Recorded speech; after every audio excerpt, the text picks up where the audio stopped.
So hello everyone, and thank you for joining today's webinar. I'm really excited to be here today to talk with you about how you may be able to overcome the limitations of your conventional transfection method with MaxCyte electroporation. So this is our disclaimer, and we have a pretty full agenda. So I'd like to talk about the basics first of all and introduce transfection itself and why we deliver cargo into cells, how we deliver that cargo into cells, and just the concept of a transfection and why MaxCyte's different. And then we'd like to also go over considerations for successful electroporation success and how MaxCyte electroporation can simplify that process optimization and reduce timelines with our scalable electroporation approach.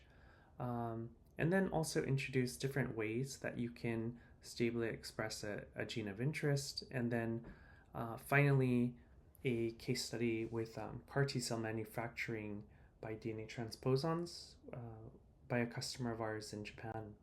So why do we want to deliver cargo into cells? So for basic research, that could be to study a gene function, whether that's overexpressing a gene of interest or knocking it down by siRNA or knocking it out by a nuclease such as CRISPR-Cas9 to understand how it affects the cell's biology. We'd like to study disease modeling in a particular cell type of interest. Sometimes we'd like to overexpress a protein to understand, like for example, the effects of an antibody. And then also look at drug discovery and drug screening of many drug molecules into a cell type of interest, overexpressing maybe a targeted gene. And then also with cell and gene therapy, especially more recently with immunotherapy involving CAR T cells. So that's kind of on a research level from a lower number of cells, maybe hundreds of thousands up to millions of cells. And then for manufacturing, you may need up to billions of cells that need to be engineered for protein production, for large scale production of protein, such as monoclonal antibodies, or vaccine development, viral vector production, or as we talked about with immunotherapy, manufacturing a large number of those cells for therapeutic use in a patient. So how do we deliver cargo into cells? Basically, the understanding is that there's a cell membrane which acts as a physical barrier around a cell that restricts the entry of large molecules into the cell. So if you want to deliver some kind of cargo into the cell, there are a couple ways to do it. One, by a physical method that kind of temporarily disrupts or relaxes the membrane to introduce a molecule into the cell. That can be mechanical squeezing, electrical, thermal, or by chemical means. Or you can have a biological or chemical approach that can that involves packaging a molecule of interest and then having that encapsulated complex interact with the cell membrane to either get endocytosed and released into the cell, or directly fuse with the cell membrane to release the contents. And there are a number of published methods to do this. So how do we deliver cargo into cells? We can deliver cargo by various methods, but for simplicity's sake, the three most common methods to deliver cargo involve viral transduction using a viral vector, as well as a chemical method to encapsulate a molecule of interest for delivery, or today's main topic, electroporation, which I'll go over in a few slides, to introduce a molecule of interest into a cell. Of course, different considerations are involved when you're choosing that delivery method, including how easy it is to use that method, how efficiently you can introduce a molecule of interest into a cell, and not only one cell type, but a variety of cell types. And then, once you deliver that molecule of interest, what's the cell viability like? can you do that from a small number of cells to a large number of cells with scalability and also with scale, and the type and size of the cargo that you're trying to deliver, and ultimately how much time that costs you to complete that experiment, and then if necessary GMP considerations. So to start with, what is viral transduction? And viruses have evolved over millions of years and are an efficient way to deliver a molecule of interest into cells. The viruses can be engineered, especially for example, lentivirus or retroviruses. So you kind of see here an example of a retrovirus binding to a cell membrane receptor.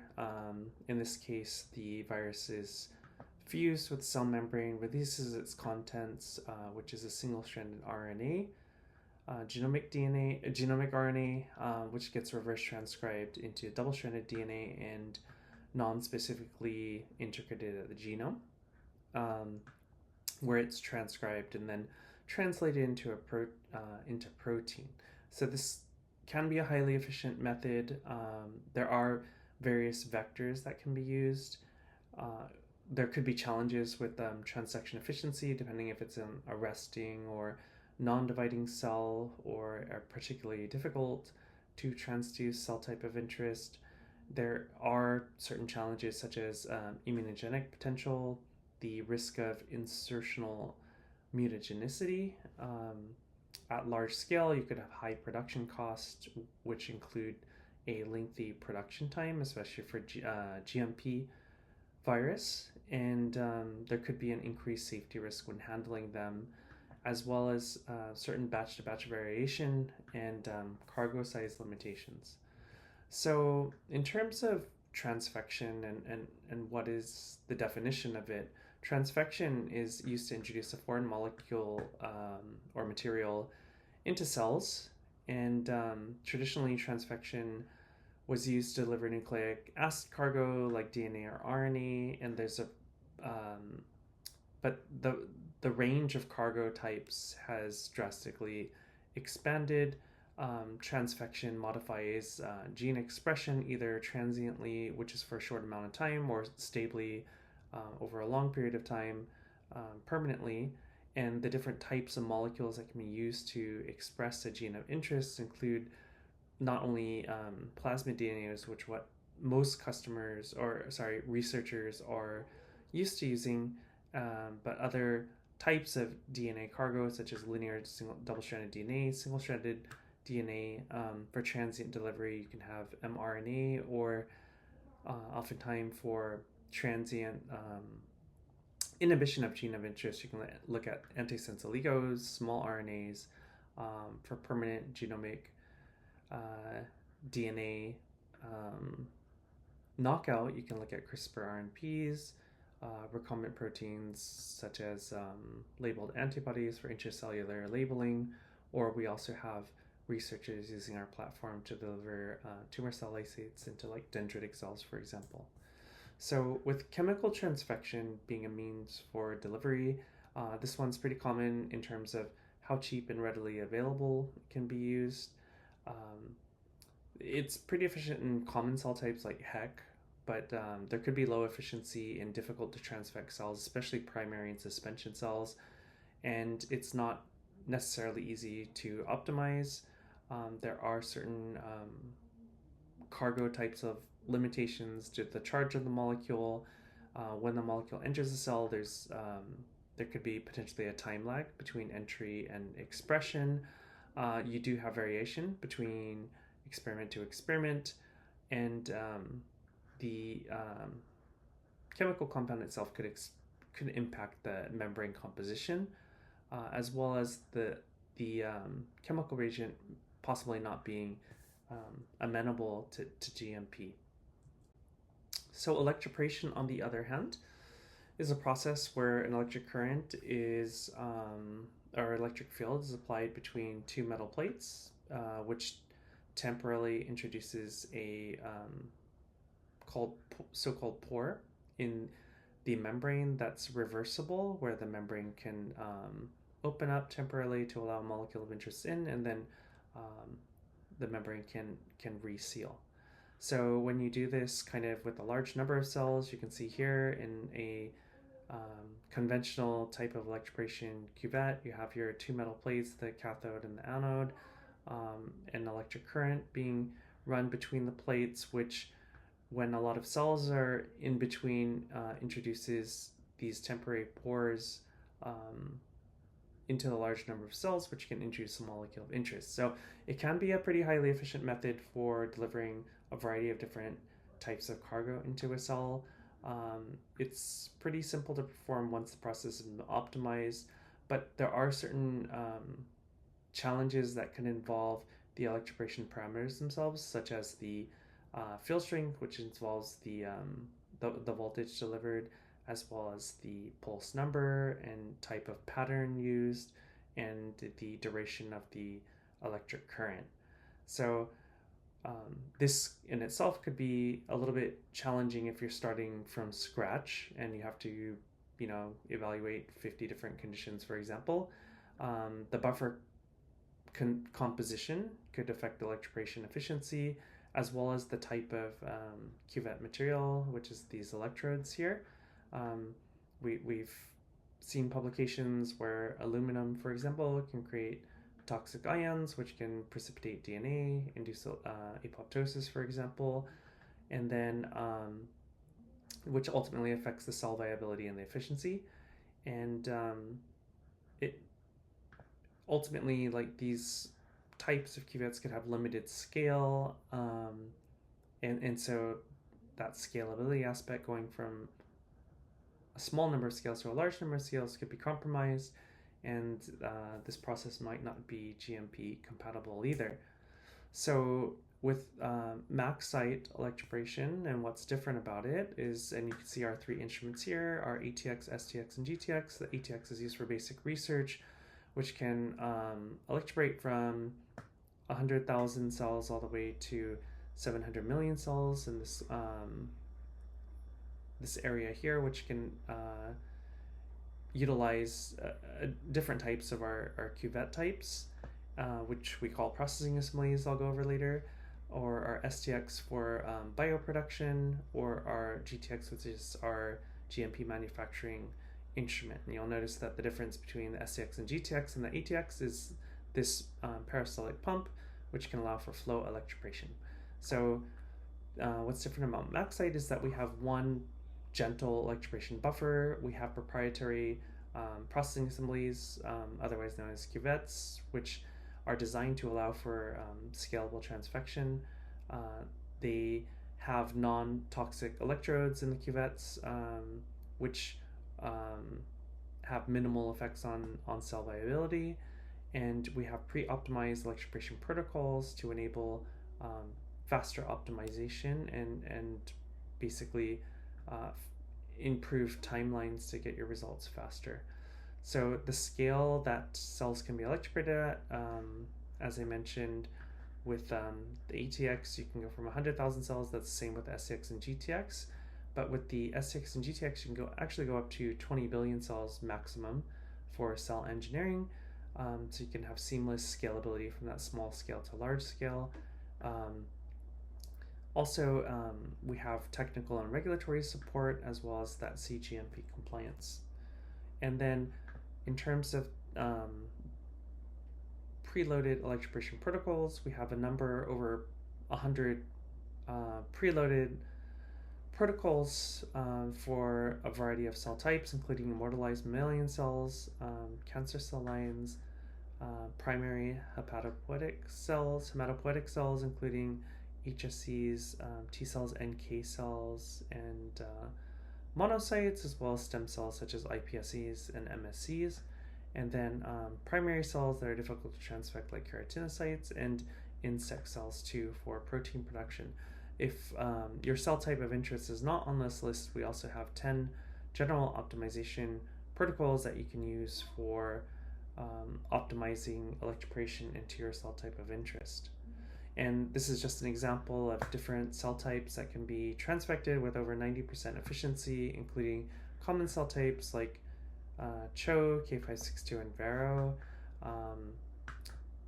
NIH3T3, some primary fibroblasts, for example, MSCs and HEC cells, and then also primary neurons, skeletal muscle cells, adipose-derived stem cells, and iPS-derived motor neurons. So these are all results with GFP DNA plasmid transfection a few days after electroporation.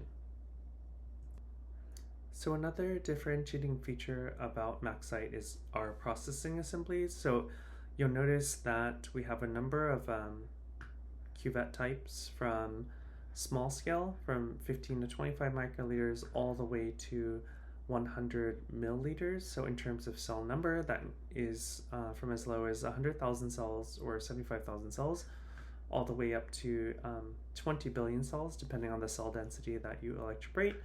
So when you optimize certain conditions, such as your DNA concentration, cell density, for example, or electroporation energy, you do that at the smaller volumes, and you can take those same conditions with the cell density, loading agent concentration like DNA concentration, and the same electroporation protocol all the way from 15 microliters and take that up to 100 mLs with seamless scalability. And that is pretty unique, because a lot of other platforms might only have maybe two types of cuvettes at the small scale, and then if you wanted to go larger, you would have to utilize another instrument, which would involve a complete re-optimization of your electroporation parameters. So as an example of how scalable our electroporation process is, this is an experiment done by our internal team where we took a master mix of K562 cells and GFP DNA plasmid, and from that same master mix we added volume to each processing assembly we had, from the smallest scale from 25 microliters all the way up to our CL2 processing assembly, which can go up to 100 mLs, but in this case I think we electroporated about 10 milliliters of volume here. So what you can see from each processing assembly and each well being electroporated, from the smallest volume all the way to the largest, you have very consistent transfection efficiency of over 90%. And this is without any re-optimization going from the small scale to the large scale volumes.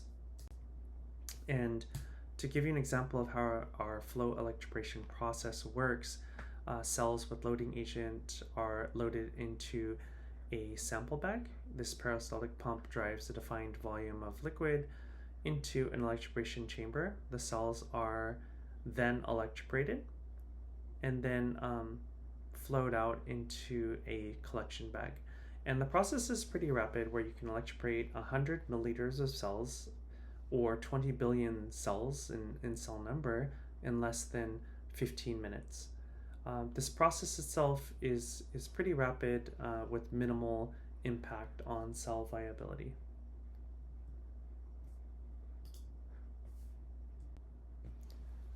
So in terms of applications, any molecule can be expressed for high throughput screening, such as ion channels or GPCRs, or for genome editing to establish a engineered cell type, for antibody production in cell types like CHO or HEC, for example, viral vectors, enzymes or reporter assays, and also looking at transcription factors.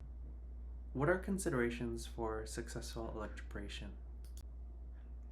So critical factors for successful electroporation include the types of cells that you're using, and before you electroporate those cells, do those cells have high cell viability? Are they at a low passage number? Are they at the log phase growth when you're culturing them? Because even overgrowing them one time could impact their the efficiency of delivery by electroporation. And then not only before electroporation and during electroporation with the type of cargo you're using, such as the quality of that cargo, including the DNA, or if it's endotoxin free or containing high amounts of salts, for example, the size of that DNA, the charge, how stable it is, and if that gene of interest is toxic in itself. But even after electroporation, you need to recover those cells before you add media, and then vary the cell seeding density and plate density when you culture them. And then also, like, if you are considering cryopreserving those cells after electroporation, how you're going to do that without losing the function of those cells. So this is a simplified, optimized workflow with MaxCyte, which includes cell culture, followed by washing the cells and resuspending at a high cell density with MaxCyte electroporation buffer. We have one electroporation buffer, which is basically a salt solution for all cell types. Then you would add your cargo of interest, whether that's DNA, RNA, or a protein, for example, at varying concentrations, add it to the appropriate processing assembly, electroporate, and then recover those cells for a certain amount of time before culturing and then ultimately analyzing them, whether that's 24, 48 hours or at a later time point. But I'd like to go over a few points about culturing the cells before electroporation, certain considerations for the cargo during electroporation, and then also the recovery of those cells and how that impacts the expression of your gene of interest. So in the following data, I'd like to go over the effect of overgrowing your cells before electroporation. So this data was generated by our in-house team, and you can see that there are 4 different conditions here. One, where you have an optimal seeding density, you would passage the cells the day before electroporation, so that on the day of electroporation, they're at a viable cell density, which is not overgrown. And then you have another condition where you might have a high cell density, they get overgrown, but you still passage the day before electroporation. They're at a little bit higher cell density on the day of electroporation, about 9 million cells per mil. There's another one condition where you may have an optimal seeding density like S1 here, but you allow the cells to overgrow, and you do not passage the day before electroporation. So on the day of electroporation, they're at about 12 million cells per ml. And then there's another case where maybe you don't want to passage the day before electroporation, so you culture them at a low cell density. You still don't allow them to overgrow, but they're at a higher cell density the day of electroporation, about 11 million cells per ml. So this is kind of how that would look at day -4 before electroporation. They start at the same point. You allow them to kind of grow at different densities, and then you would try to passage a day before electroporation, or in some cases you would not passage to a lower cell density, and then you would see the effects of transfection efficiency. In terms of cell viability, you don't see a huge impact in terms of if you grew the cells normally or if you purposely overgrew them, like in S2 and S3. You have similar cell viability from day 0 to day 3, which is over 80%. Cell growth, you can tell that there's a slight impairment of cell growth in the overgrown cells with S2 and S3 here compared to the conditions where the cells are not necessarily overgrown. But how does that impact transfection efficiency? So if you look at transfection efficiency here, in the condition where we have a normal growth of the cells and we passage the day before electroporation, you can have up to 80% efficiency on day 1. By day 2, that reaches over 90%. In the cases where you overgrow the cells and then you passage, but you still passage the day before electroporation, your transfection efficiency does drop. If you overgrow the cells and you don't passage at all, the transfection efficiency drops pretty dramatically from 80% to below 60% here.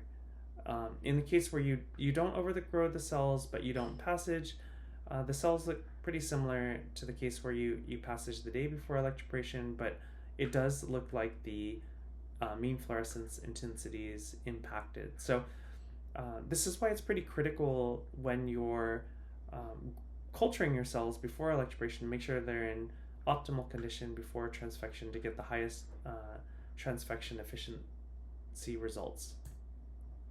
Different cargo considerations include the concentration of the DNA that you use when you're transfecting cells. So if you're looking here, choosing the right DNA concentration, this is CHO-K1 adherent cells with increasing amounts of DNA plasmid GFP. So you can see here on the right, when you increase from 50 to 400 micrograms per ml, you definitely increase the expression of the GFP, including the mean fluorescence intensity, which is indicated here. But the cell viability does take a hit as you increase the DNA concentration. And then you can see there are fewer cells here with the highest DNA concentration. So it's always a balance between efficiency and cell viability when you're trying to optimize your electroporation results. And there's also, in terms of choosing the right promoter on your DNA plasmid, so this is in human iPS cells, but if you have a CMV promoter, for example, compared to an EF1 alpha promoter, you'll notice that even with 200 or 400 micrograms per ml of DNA during electroporation, the GFP expression goes from 32 to 79%, but the expression is pretty low. You have low mean fluorescence intensity. If you choose the right promoter, for example, an EF1 alpha promoter, even with 200 micrograms per ml of DNA compared to the CMV promoter, you're getting about 100% efficiency here. So really just choosing the right promoter from the start could give you the expression you need in that cell type of interest. And then also, this is human iPSCs, and there is a size effect of the cargo, the DNA cargo that you deliver into cells, and the efficiency that you get. So you can see from 9 to up to 10 kb plasmids being delivered, you can get over 90% efficiency. As the size of the plasmid increases, you drop to 50% or even 20% efficiency.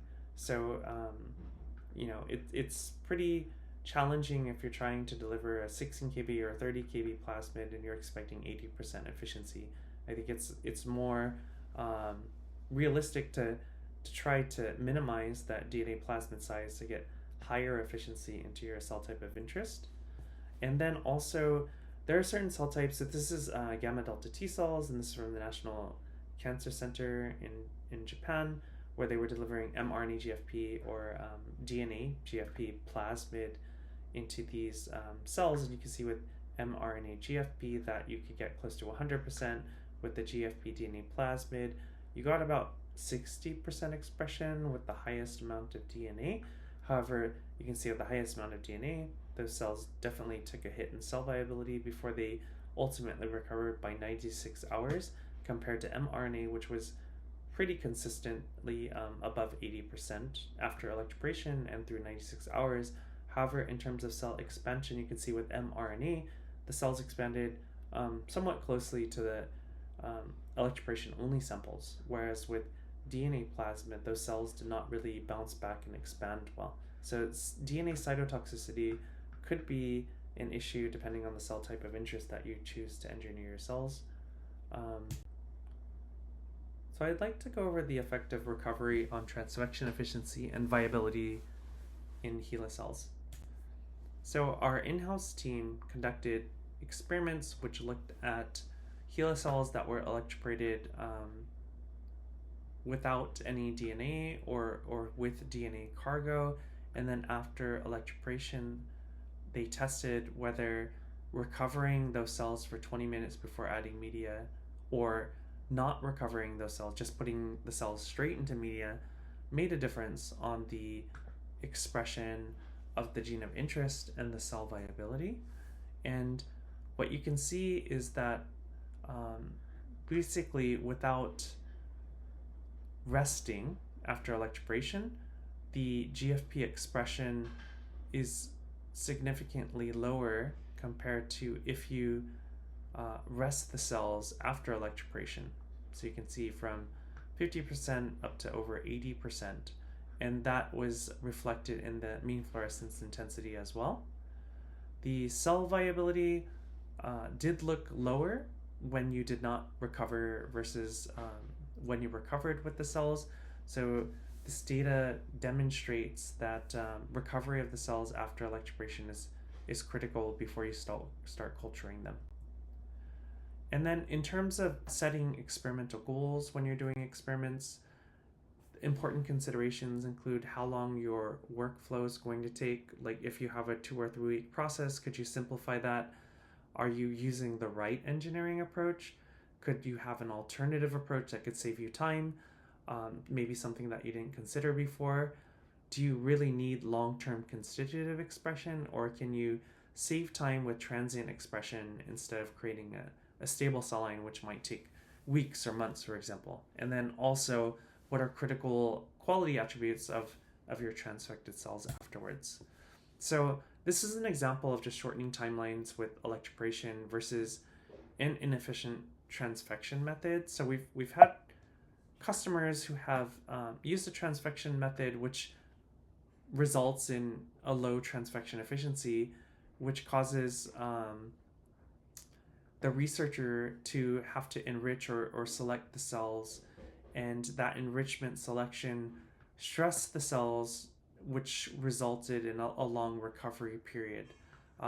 So after the recovery period, the cells then expanded, but by the time they found out what the results were, sometimes it was about 50% efficient for their experimental goals.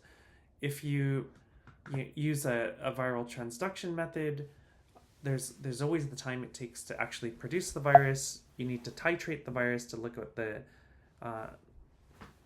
infectivity is, the titer is, and then you would transduce the cells and then expand. With MaxCyte electroporation, you can go straight to electroporation of the cells and then expand the cells and shorten that timeline from potentially weeks or months to 1 week or less. So next I'd like to go into how to simplify the process of optimization with MaxCyte electroporation. So for electroporation for cell-based assay development, MaxCyte, as we saw from previous slides, can enable high efficiency and viability with a number of molecules, including multiple subunit complexes, which can transfect a large number of cells. So what this allows you to do is to develop and optimize an assay that you want in any cell type, basically, with a lot of flexibility and the ability to adapt to existing assays for new targets. One of the benefits of MaxCyte is to be able to electroporate a large number of cells and then cryopreserve the cells to produce assay-ready cells that can minimize the drift in the expression of other passaging effects with the stable cell line, or in a way that's suitable for high throughput screening and can deliver consistent results day after day from the same cryopreserved batch of cells.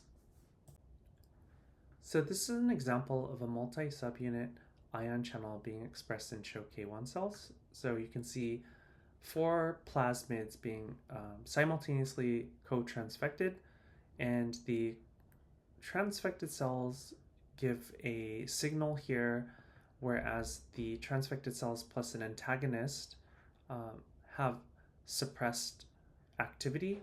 So compared to untransfected cells, the transfected cells with the antagonist show suppression of the signal.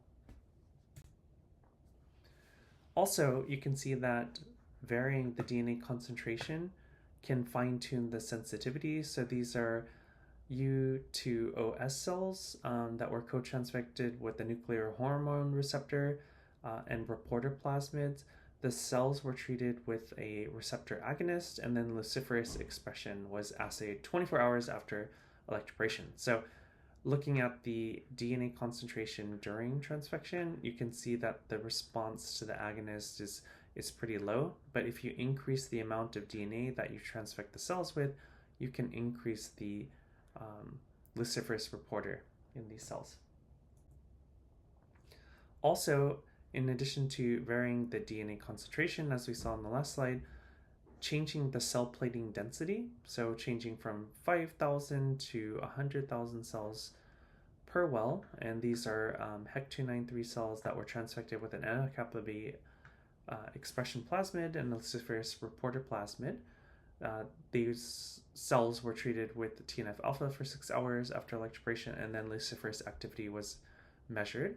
So you can see that with the highest DNA concentration and the highest cell number, you can get the highest expression of luciferase. So really, I think these results demonstrate that you can basically fine-tune your expression levels based on the amount of DNA that you electroporate, as well as the seeding density per well in the plate. So MaxCyte electroporation can also be used for protein production and enable you to optimize culture conditions to increase productivity and shorten timelines. You can produce from milligrams to multigrams of protein within days. And also, using a single cell line for protein expression, you can look at discovery to manufacturing to really streamline that development process. This ensures greater product consistency and avoids repeated revalidation. So this is an example of a diabody production in CHO-S cells comparing the MaxCyte STX versus a lipid reagent method.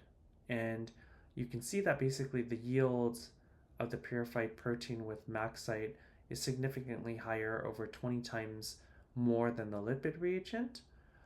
And then you can also see in terms of the profile here that you get higher quality protein with electroporation versus the lipid method.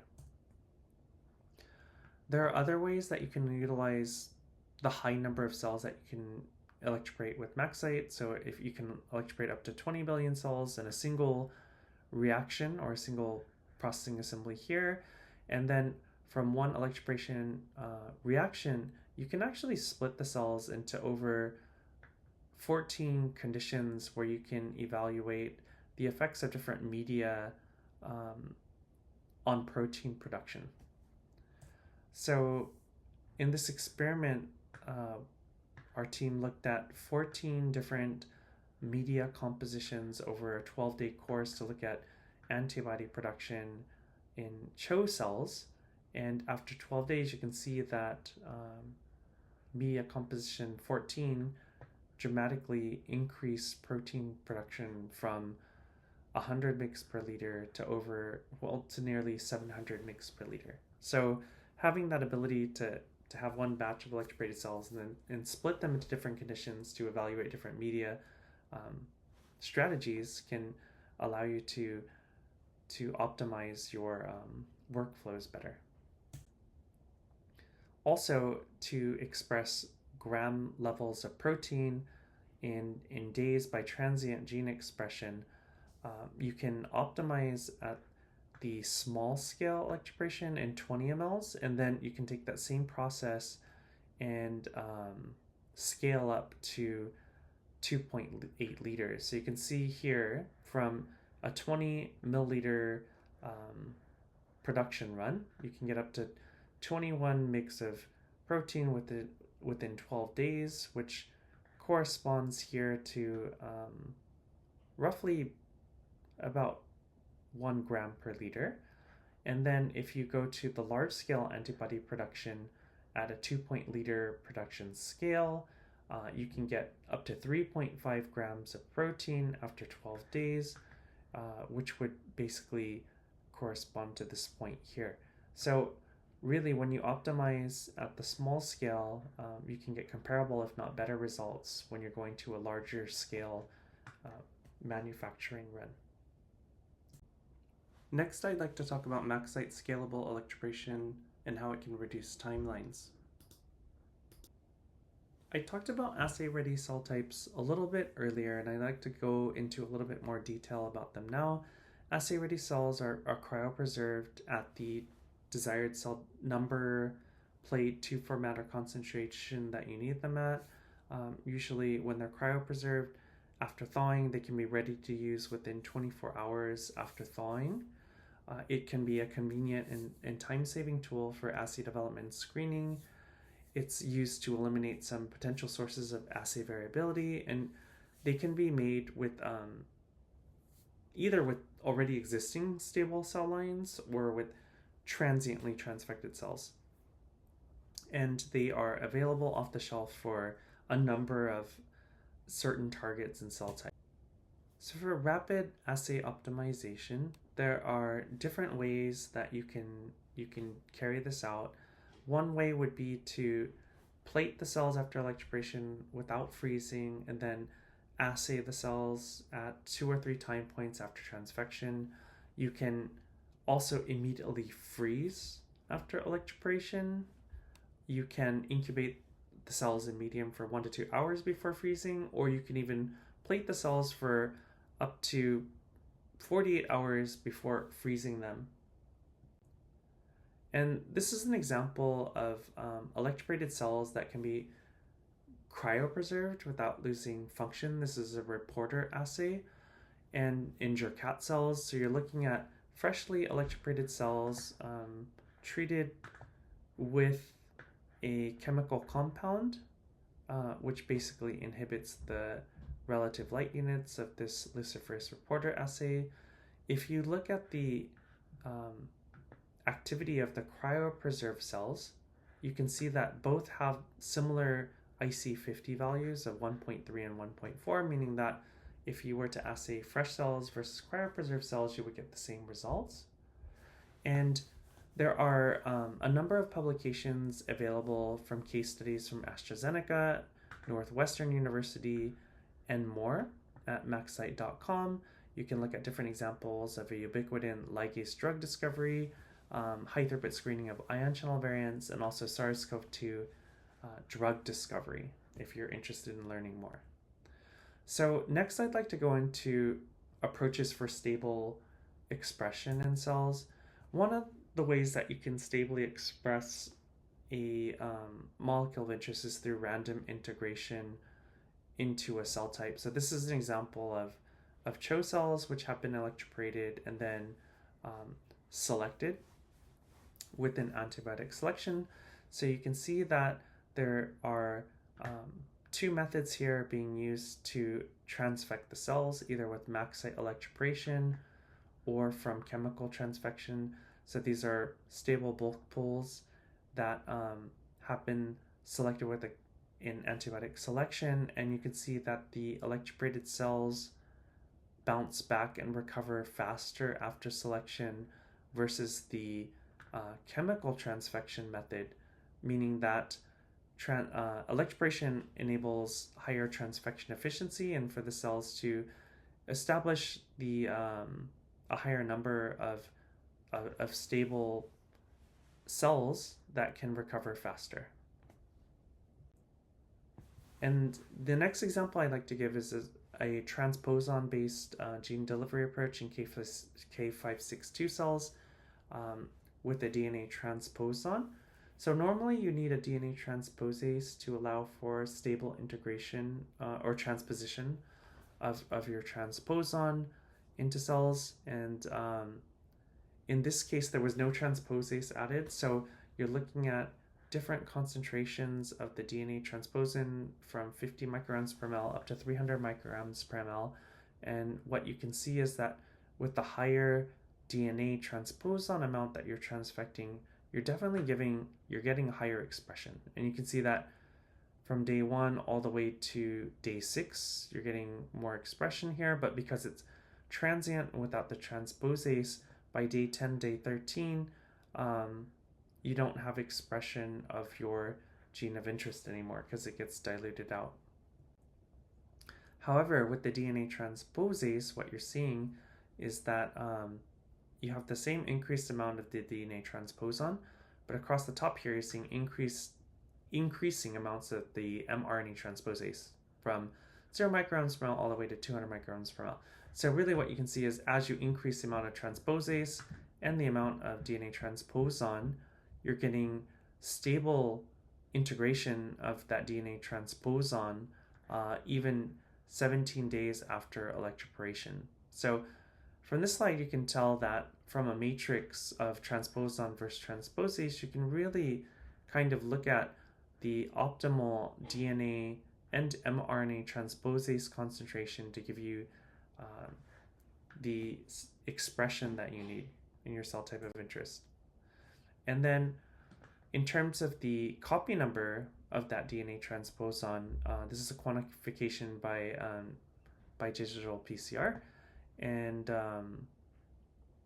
what you can see is on day 0, you have basically a high number of copies of cells from of the DNA plasmid, from 800, sometimes 1,000 copies of DNA per cell initially, and this is as you increase the amount of DNA transposon without transposase, or you increase the amount of DNA transposon with the transposase. You can see that increasing the amounts of transposon gives you increasing copy numbers. So at day 0, you're seeing what's in the cell but episomal and not integrated.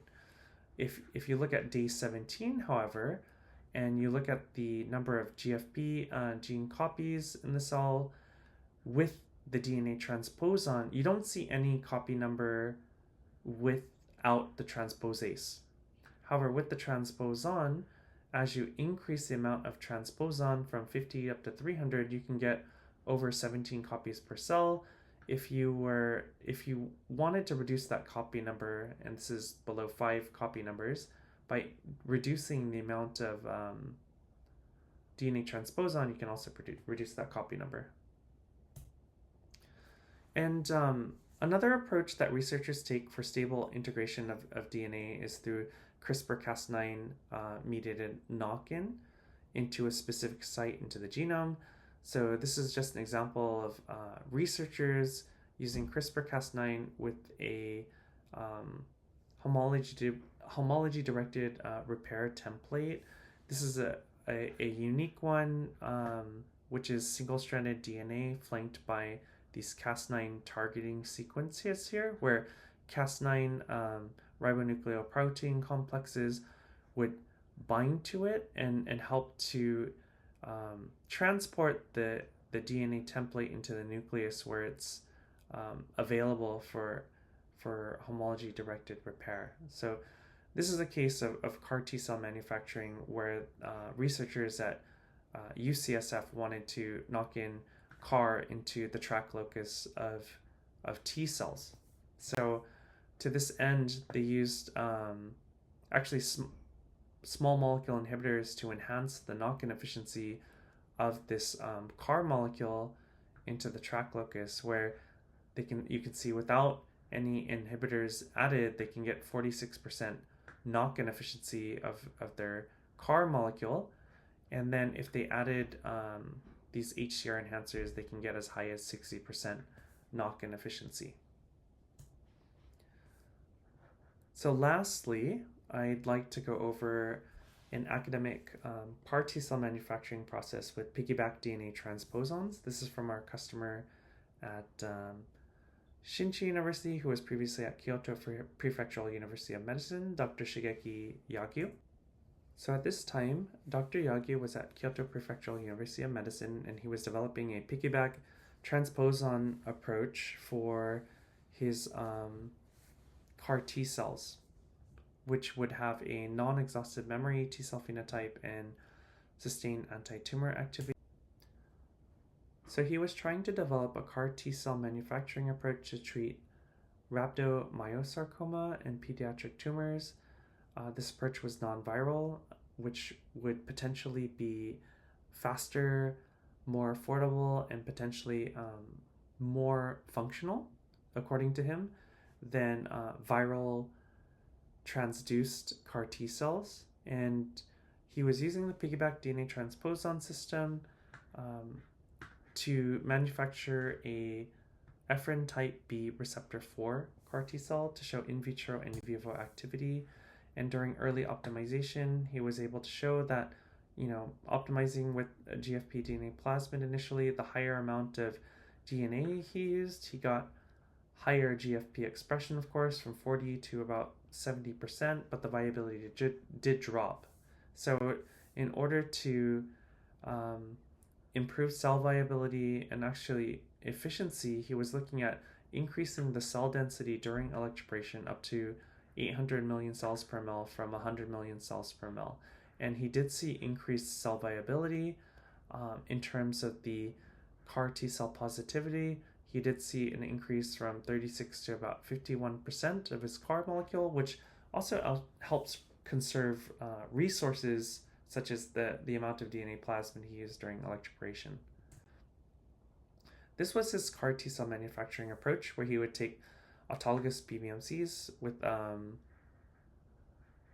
one batch of the PBMCs. He would electroporate his transposase with DNA transposon, either for CD19 CAR or EPHB4 CAR. And then with the other autologous PBMCs, he would electroporate a transposon to express the EPHB4 antigen with CD80 and 41BB to create antigen-presenting cells, which he would irradiate and then cold culture with his CAR T cells for 14 days after expansion.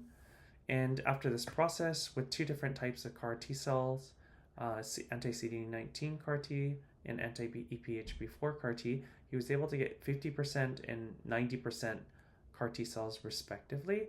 And importantly, both CAR T cells had more of a naive stem cell memory phenotype, as well as low PD-1 expression, showing low exhaustion markers. In terms of a repeated tumor cell challenge assay for 3 rounds of tumor cell challenge with rhabdomyosarcoma cells, he could show that his CAR T cells were able to basically suppress the tumor challenge after 3 rounds of introduction. In terms of an in vivo tumor reduction, he was able to show with non-specific CD19 CAR T cells that these CAR T cells could not target the cancer cells, and it resulted in all the mice dying after 35 days, whereas he had the majority of the mice surviving with the EPHB4 specific CAR T cells. And then you can also see here from the luciferase expression of the tumor cells with the non-specific CAR T cells, the cells expanded. With the specific CAR T cells in vivo, the cells did not expand. To summarize today's talk, the cargo type, how you design that cargo, and the purity and concentration can impact transfection efficiency. Cell health, the concentration of the cells and the cell density are also important for electroporation success. I'd also like to point out that MaxCyte electroporation technology enables high efficiency transfection of a number of different types of cargo types, including DNA, mRNA, and protein, in a wide range of cells, and helps to reduce timelines and increase experimental success. MaxCyte scalable electroporation also enables you to leverage large-scale transient transfection for cell-based assay development and screening with freshly electroporated or cryopreserved cells, and that stable cell engineering can be accomplished with various methods, including random integration or DNA transposon approaches or CRISPR-Cas9 mediated knock-in approach. And finally, that MaxCyte can work with customers to ensure experimental success. So with that, I'd like to thank you for your time, and I'm happy to take any questions or comments.